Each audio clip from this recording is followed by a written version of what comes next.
ஓம் நமச்சிவாய. ஈஸ்வரா, உன் பக்தனே இப்படி சோதிக்கிற. நான் என்ன உங்ககிட்ட 1000 பொற்காசா கேட்டேன்? என் லெவலுக்கு 4-5 பர்சு தானே கேட்டேன். ஆனா பண்ணாடிங்க எல்லாம் மாச கடைசின்னு பர்சுல பணமே வைக்காம வெறும் பஸ் டிக்கெட்டா வச்சிருக்கானுங்க. பிளேடு வாங்கின செலவு தான் வேஸ்ட். ஈஸ்வரா, இதுக்கு மேலேயே நீ மன இறங்கி எனக்கு ஹெல்ப் பண்ணல, அதுக்கப்புறம் உங்ககிட்டயே என் திருவிழாடல காட்ட வேண்டியதா இருக்கும். அங்கிள், என்ன ஆடவன் ஆங்கிலத்துல பேசுறாரு? அங்கிள், என்னப்பா? இந்த பைசா உண்டியல்ல போனோம் எட்ட மாட்டேங்குது, கொஞ்சம் ஹெல்ப் பண்றீங்களா? பைசாவா?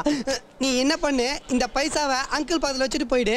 அங்கிள் தியானத்தை முடிச்சிட்டு அப்புறம் நானே போட்டுறேன். இல்ல, நான் தான் போடுவேன். பாத்தியாப்பா, ஒரு சின்ன பையன் 10 ரூபா காசு என்ன நம்பி தர மாட்டேன்றான். என்ன நீ இன்னும் அந்த லோ லெவல்லே ஹை லெவல் தான். சலோ, கூட யாரும் வரலையே. அம்மாவும் அப்பா வந்திருக்காங்க, பிரசாதம் வாங்கிட்டு இருக்காங்க. அப்பா, அவனை ஏன்டா இப்ப கூப்பிடுற? அவன் பிரசாதம் வாங்கி சாப்பிட்டு பொறுமையா வரட்டும். இப்போ அங்கிள் உன்னை தூக்குவனா உன் காசு உன் கையால நீ போடுவியா? அப்பா அரிசி கடை வச்சிருக்காரு ராஜா. செருப்பு கடை வச்சிருக்காரு. ஓகேடா, சல தேங்க்யூ அங்கிள். தேங்க்யூ. நான் தாண்டா உனக்கு